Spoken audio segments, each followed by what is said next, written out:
A thing of beauty written by John Keats.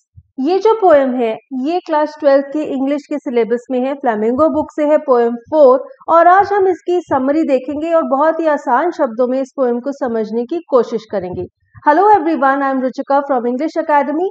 तो चलिए अपना ये वीडियो शुरू करते हैं। और ये बहुत ही फेमस पोएम जिसका एक कोट बहुत ज्यादा फेमस है, अ thing of beauty is a joy for ever. आइए इस पोएम की समरी को समझते हैं।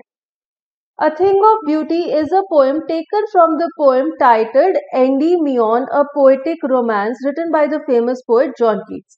जॉन कीट्स एक बहुत ही फेमस पोएट हुआ करते थे, इंग्लिश लिटरेचर में इनका बहुत नाम है और इन्होंने एक पोएम लिखी थी एंडीमियन अ पोएटिक रोमांस।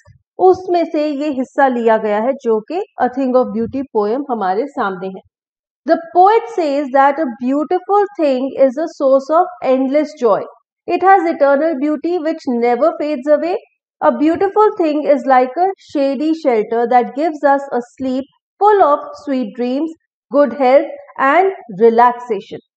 तो पोएट सबसे पहले तो इंट्रोड्यूस करते हैं कि सुंदर चीज क्या होती है, उसके क्या फायदे होते हैं। तो पहले तो वो ये कहते हैं कि सुंदरता इटर्नल है, यानी कि वो कभी भी खत्म नहीं होती और वो हमें हमेशा खुशियां देती है। जब भी हम किसी सुंदर चीज को देखते हैं हमें खुशी फील होती है। फिर वो कहते हैं जिस तरह एक छायादार पेड़ या फिर एक छायादार जगह होती है जहां पर हम बैठकर सो सकते हैं, रिलैक्स कर सकते हैं, अच्छे सपने देख सकते हैं जिससे हमारी सेहत अच्छी होती है और हमें रिलैक्स फील होता है, उसी तरह एक सुंदर चीज भी यही काम करती है। फिर आगे वो क्या कहते हैं, are attachments to the earthly things are like a flowery red. They are traps that bind us to materialistic things and keep us away from eternal happiness. तो फिर वो ये कहते हैं कि जब भी हम किसी सुंदर चीज को देखते हैं, हमारे आसपास की जो सुंदरता है, हम उससे अटैच्ड हो जाते हैं। और ये जो अटैचमेंट है यही एक ऐसी चीज है जो कि हमें धरती से बांधे रखती है। तो वो क्या है, एक फ्लावरी रेत की तरह है। रेत क्या होता है, फूलों से बना हुआ, जैसे यहाँ पर आप देख सकते हैं ये जो फूलों से बना हुआ गोल आकार का एक काइंड ऑफ डेकोरेशन होता है। तो वो ये कह रहे हैं कि जो अर्थली अटैचमेंट्स हैं, अर्थली चीजें हैं, ये एक फ्लावरी रेत की तरह है। ये हमें बहुत सुंदर लगती हैं, बहुत आकर्षित करती हैं और यही हमें इस धरती से बांध कर रखती हैं। यही एक ऐसा कारण है जिसकी वजह से हम जीना चाहते हैं। और वो इन्हें कह रहे हैं कि ये एक ट्रैप है जो कि हमें दुनियादारी से बांध कर रखती हैं और हमें इटर्नल हैप्पीनेस की तरफ नहीं जाने देती। मीन्स जब भी हम दुनियादारी में पड़ जाते हैं, कह लीजिए अलग अलग चीजें इकट्ठी करनी है, सक्सेस पाना है, पैसा पाना है, तो हम उन सब चीजों में लग जाते हैं और हम इटर्नल हैप्पीनेस से दूर होते जाते हैं। The earth is full of hatred, greed and negativity. According to the poet, the gloom and sadness caused by this negativity fade away with the positive vibes of the beautiful things that surround us. तो वो क्या कह रहे हैं कि वैसे तो धरती पर आपको सिर्फ नेगेटिव चीजें देखने को मिलती हैं, लोगों में नफरत है, लालच है और नेगेटिव फीलिंग है एक दूसरे के लिए। तो ये जो दुख है, ये जो सैडनेस है अर्थ की रियलिटी की, इसको सिर्फ एक ही चीज हटा सकती है। वो क्या है, the beautiful things, the beautiful creations which surround us. So सिर्फ वही चीजें हैं जो हमें खुशियां देती हैं, उसके अलावा बाकी आपको दुनिया में सारी नेगेटिविटी ही देखने को मिलती है। The poet lists out some of the beautiful things that surround us. इसके बाद पोएट ने हमें कुछ एग्जाम्पल्स दिए हैं कुछ ऐसी चीजों के जो कि ब्यूटिफुल क्रिएशंस है जिनसे हमें खुशियां मिलती हैं। As the saying goes, beauty lies in the eyes of the beholder. He says that the numerous creations of God, like the sun which gives us energy, the moon's beauty, the trees which give us shade, are the natural beauties around us.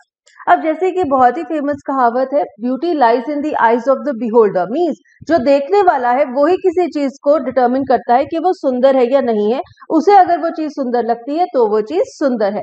तो इसी तरह से John Keats का जो नजरिया है वो ये कहते हैं कि भगवान ने जो अलग अलग क्रिएशंस बनाई हैं, जैसे कि सन, सूर्य जो हमें ऊर्जा देता है, मून जो कि इतना सुंदर है, जिसकी सुंदरता पे कितनी कविताएं लिखी गई हैं, इतने सुंदर पेड़ पौधे जो कि भगवान ने क्रिएट किए हैं, जो कि नेचर का हिस्सा है, वो सब सुंदर चीजें हैं जो कि हमें हमेशा खुशियां देती हैं।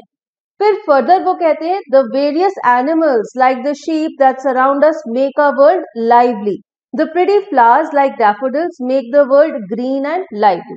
तो ये फर्दर कुछ ऐसे एग्जाम्पल्स हैं उन चीजों के जो कि हमें खुशियां देती हैं। भगवान ने अलग अलग जानवर क्रिएट किए हैं, जैसे कि शीप, जो कि हमारी दुनिया को लाइवली बनाती हैं और हमें अलग अलग चीजें भी प्रोवाइड करते हैं। फिर जो खूबसूरत फूल भगवान ने बनाए हैं, फॉर एग्जाम्पल डैफोडिल्स, ये एक फूल है पर वो सारे फूलों की बात करें तो कह रहे कि ये सब जो चीजें ये हमारी दुनिया को और रंगीन और सुंदर बनाते हैं। फर्दर वो कहते हैं the flowing streams of water cool and refresh us in the hot summer season, the forest which are full of pretty musk rose flowers are a beautiful sight to the eyes, all these are the things of beauty. तो वो कुछ और examples देते हैं कि जो झरने हैं, ठंडे ठंडे पानी के जो झरने बहते हैं, हम जब उनसे पानी पीते हैं गर्मियों के मौसम में, उससे हमें ठंडक मिलती है, हमें फ्रेश फील होता है। फॉरेस्ट, जंगल, जो कि सुंदर सुंदर गुलाबों के झाड़ों से भरे हुए हैं, वो भी बहुत ही सुंदर नजारा होता है देखने में। और ये सारी जो नेचुरल क्रिएशंस है, भगवान की दी गई चीजें हैं, ये हमें बहुत ज्यादा खुशियां देती हैं। Also, the stories of the brave soldiers who laid their lives to protect their people are beautiful and inspiring. तो एक और चीज जो कि सुंदर है, जो कि हमें इंस्पायर करती है, हमें अच्छी जिंदगी जीने के लिए प्रोत्साहित करती है, वो क्या है?